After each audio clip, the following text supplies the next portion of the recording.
তাদের রাজনৈতিক পরিচয়ের বিষয়টি আমরা নিশ্চিত হতে পারিনি। স্যার সলিমুল্লাহ মেডিকেল কলেজ বা মিটফোর্ড হসপিটাল যাকে আপনারা চিনেন, ৩ নম্বর গেটে তার সংলগ্ন এলাকায় একটি হত্যাকাণ্ড সংঘটিত হয়েছে। এই হত্যাকাণ্ডটি সংঘটিত হয়েছে অনেক লোক একত্রিত হয়ে একজন লোককে বিভিন্নভাবে আঘাত করে হত্যা করেছে। এগুলোর বিভিন্ন ফুটেজ ইতিমধ্যে আপনারা সোশ্যাল মিডিয়া থেকে শুরু করে বিভিন্ন জায়গায় আপনারা দেখেছেন। তো এই ঘটনা ঘটার সাথে সাথেই ঘটনাস্থলে পুলিশ উপস্থিত হয় এবং ঘটনা নিয়ন্ত্রণ নেয় এবং ঘটনা সংঘটিত হওয়ার অল্প সময়ের মধ্যেই পুলিশ দুজনকে গ্রেফতার এবং দুজনকে গ্রেফতার করে অত্র এলাকার যে সকল সিসি ক্যামেরা আছে সেই সকল ক্যামেরার ফুটেজ গুলো কালেকশন করে এবং আমি ডিসি লালবাগ হিসেবে ঘটনা আমার যেহেতু এটা আমার রেসপন্সিবিলিটির মধ্যে এবং আমার এরিয়ার মধ্যে আমি বলা যায় 20 থেকে 25 মিনিটের মধ্যে আমি নিজের ঘটনাস্থলে তাৎক্ষণিকভাবে আমরা লাশটার যে আইনি ফর্মালিটিস আছে রোতাল করা এবং ময়নাতদন্তের যে প্রক্রিয়াটা সেটা সম্পন্ন করে এটা লাশটাকে আমরা মিটফোর্ড হসপিটালে প্রেরণ করি এবং আমরা আমাদের পুলিশের বিভিন্ন টিমগুলোকে ভাগ করে দিয়ে যারা অপরাধের সাথে সম্পৃক্ত তাদের গ্রেফতারের প্রক্রিয়া শুরু।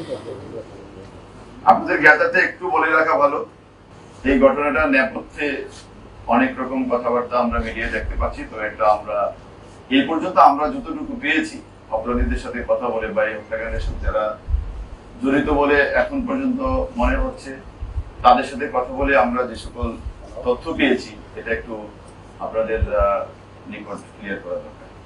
আমরা যতটুকু জেনেছি ওখানে ভাঙ্গারি ব্যবসা, অর্থাৎ আপনারা জানেন বিভিন্ন স্ক্র্যাপ জাতীয় মালামাল ওই এলাকায় এই ব্যবসাটা খুব প্রচলিত এবং ওখানকার একটা দোকান আছে, ওই দোকানটাতে কারা ব্যবসা করবে এই ব্যবসাটা নিয়ে একটা দ্বন্দ্ব কাজ করছে।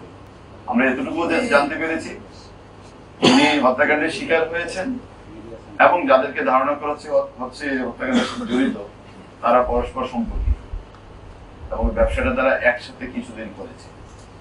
যখন ব্যবসায়িক লেনদেন নিয়ে একটা দ্বন্দ্ব তৈরি হয় তখনই তারা এই ব্যবসাটাকে আবার নিজেদের মতো করে করার জন্য তার সাথে বিবাদে লিপ্ত হয়, যার বিবাদের ফলশ্রুতিতে এই হত্যাকাণ্ডটি সংঘটিত। এই হত্যাকাণ্ড সংক্রান্তে ঘটনার পরদিন অর্থাৎ 9 তারিখে ঘটনা ঘটেছে।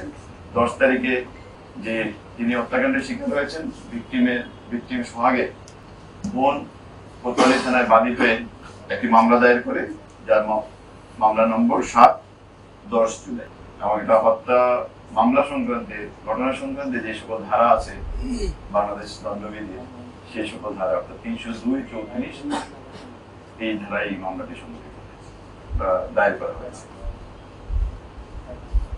ঘটনা অব্যবহিত পরেই আমরা ঘটনার সাথে সংশ্লিষ্ট সন্দেহে আমরা দুজনকে গ্রেফতার করি এবং আমাদের যে সকল ভিডিও ফুটেজ আমরা পেয়েছি বিভিন্ন ক্যামেরা থেকে, সিসি ক্যামেরা থেকে, ওগুলো বিশ্লেষণের মাধ্যমে আমরা ঘটনার সাথে যারা সম্পৃক্ত তাদেরকে শনাক্ত করতে সক্ষম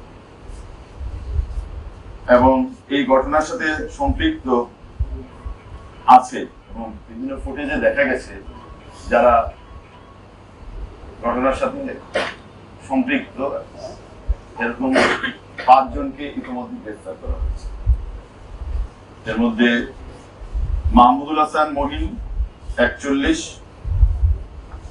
আলমগীর 28 মানে বয়স তার 28, লম্বা মনির, টিটন গাজী এবং তারেক রহমান রবিন, এই 5 জনকে গ্রেফতার করা হয়েছে। এর মধ্যে মাহমুদুল হাসান মহিন এবং তারেক রহমান রবিন এজাহার নামীয় 1 এবং এজাহার নামীয় 15, এই দুজন ঘটনার দিনই গ্রেফতার হয়েছে এবং তাদের দেয়া তথ্যের ভিত্তিতেই অন্যান্য আসামিদেরকে শনাক্ত করা হয়েছে এবং এই দুজন এই মুহূর্তে আমাদের হেফাজতে আছে। আর গতকাল রাতে আমরা টিটন গাজীকে গ্রেফতার করেছি তাদের দেওয়া তথ্যের ভিত্তিতে, এবং আমরা তাকেও সরাসরি সম্পৃক্ততার প্রমাণ পেয়েছি, বিভিন্ন ফুটেজে তাকে এবং অ্যাক্টিভ রোল প্লে করেছে এই ঘটনা। এবং আপনারা হয়তো ইতিমধ্যে অবগত হয়েছেন, র্যাপিড অ্যাকশন ব্যাটালিয়ন দুজনকে গ্রেফতার করেছে। অর্থাৎ সব মিলে এই মামলায় এখন পর্যন্ত 5 জন গ্রেফতার হয়েছে, র্যাব 2 জন করেছেন আর ঢাকা মেট্রোপলিটন পুলিশ কর্তৃক 3 জন গ্রেফতার হয়েছে। আমরা এই মামলাটি দায়ের হওয়ার সাথে সাথেই আমাদের একটি চৌকস তদন্ত টিম করা হয়েছে। সেই টিমটি মামলার তদন্ত পরবর্তী কার্যক্রম এগিয়ে দেওয়ার জন্য কাজ করছে, এবং অপরাপর যারা অপরাধী এবং এই ঘটনার সাথে সম্পৃক্ত তাদের গ্রেফতারের সকল প্রক্রিয়া চলমান রয়েছে। ঘটনা সংক্রান্তে এতটুকু এখন পর্যন্ত আমাদের